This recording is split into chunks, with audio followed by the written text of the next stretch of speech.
आइए हम लोग चर्चा करते हैं आज कि गत संबंधी कुछ मूलभूत पद हैं, ठीक है, टर्म हैं, कुछ बेसिक टर्म्स हैं जो हम लोग यूज करते हैं। ये 9th 10th सभी में ज़रूरत पड़ती है, ठीक है। 11th 12th के बच्चे इसमें नहीं जानते, इसलिए आप वीडियो में बने रहें, पूरा सीखें। निर्देशन बिंदु, इसकी बात करेंगे हम लोग पहले। सबसे पहले रेफरेंस पॉइंट क्या होता है। तो जब भी हम लोग किसी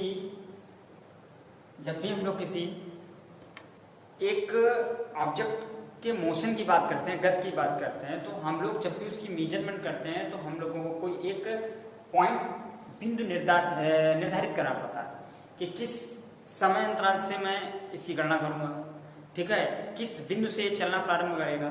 तो उस जहां से हम इसकी माप प्रारंभ करेंगे वो प्रारंभिक बिंदु ही क्या कहलाएगा, आपका जो है निर्देशन बिंदु कहलाएगा, रेफरेंस पॉइंट कहलाएगा।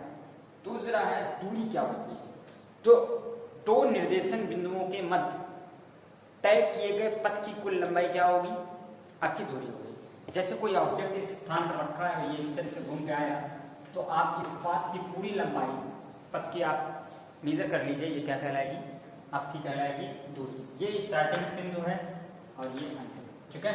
तो निर्देशन बिंदु और प्रारंभिक बिंदु और अंतिम बिंदु तक तय की गई वस्तु द्वारा कुल माप ही क्या कहलाती है, आपकी दूरी कहलाती है। इसके बाद आता है विस्थापन।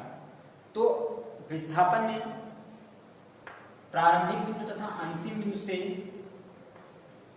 सीधी दूरी, क्या दूरी, सीधी दूरी विस्थापन कहलाती है, ठीक है। आप इस बिंदु से ही चलना प्रारंभ करते हैं और घूम के इसी बिंदु पर आ जाते हैं, तो दूरी तो आपके द्वारा परिवृत्त बोले हैं, परिमाप के बराबर, वृत्त के जो है परिमाप के बराबर चला जा रहा है, लेकिन विस्थापन शून्य, ठीक है। तो इस प्रकार अगर हम कहें कि विस्थापन क्या होता है, डिस्प्लेसमेंट क्या है, तो डिस्प्लेसमेंट किसी गतिशील वस्तु के प्रारंभिक और अंतिम बिंदु तक के मध्य तय की गई कुल सीधी दूरी क्या कहलाती है, विस्थापन कहलाती है। अब हम लोग बात कर लेते हैं दूरी और विस्थापन के मध्य डिफरेंस की, ठीक है ना, दूरी और विस्थापन। तो अगर ध्यान से देखें हम लोग तो इसमें डिस्प्लेसमेंट और डिस्टेंस में, तो फर्स्ट पॉइंट जो दूरी है वो आपकी कैसी फिजिकल क्वांटिटी है, स्केलर है, ठीक। ये कैसी है, आपकी वेक्टर है।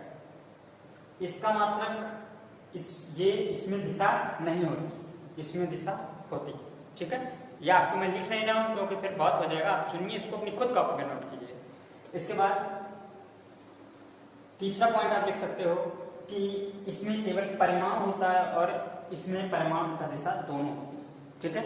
इसके बाद चौथा आप लिख सकते हो कि जो दूरी होती है, दूरी आपकी क्या है, ठीक है, दूरी आपकी एक धनात्मक होती है, हमेशा सदैव कैसी होती है, धनात्मक वैल्यू होती है। जबकि आपकी जो विस्थापन है उसमें दिशा है, तो दिशा की वजह से उसमें अगर बाईं तरफ होगी तो धनात्मक या ऋणात्मक सापेक्ष में कुछ भी हो सकता है। यानी विस्थापन में धनात्मक और ऋणात्मक दोनों दिशाएं होती हैं, जबकि दूरी सिर्फ धनात्मक ही नापी जाती है। उसके बाद फिर हम लोग अगर देखें तो हम लोग कह सकते हो कि जो अभी मैंने आपको ये वाला बिंदु जो समझाया था, तो इससे एक पॉइंट बन सकता है क्या, कि दूरी कभी शून्य नहीं हो सकती। आप कितना भी पथ चले, हमेशा तो कुछ ना कुछ चला ही जाएगा, तो दूरी कभी शून्य नहीं हो सकती, परंतु विस्थापन शून्य हो सकता है।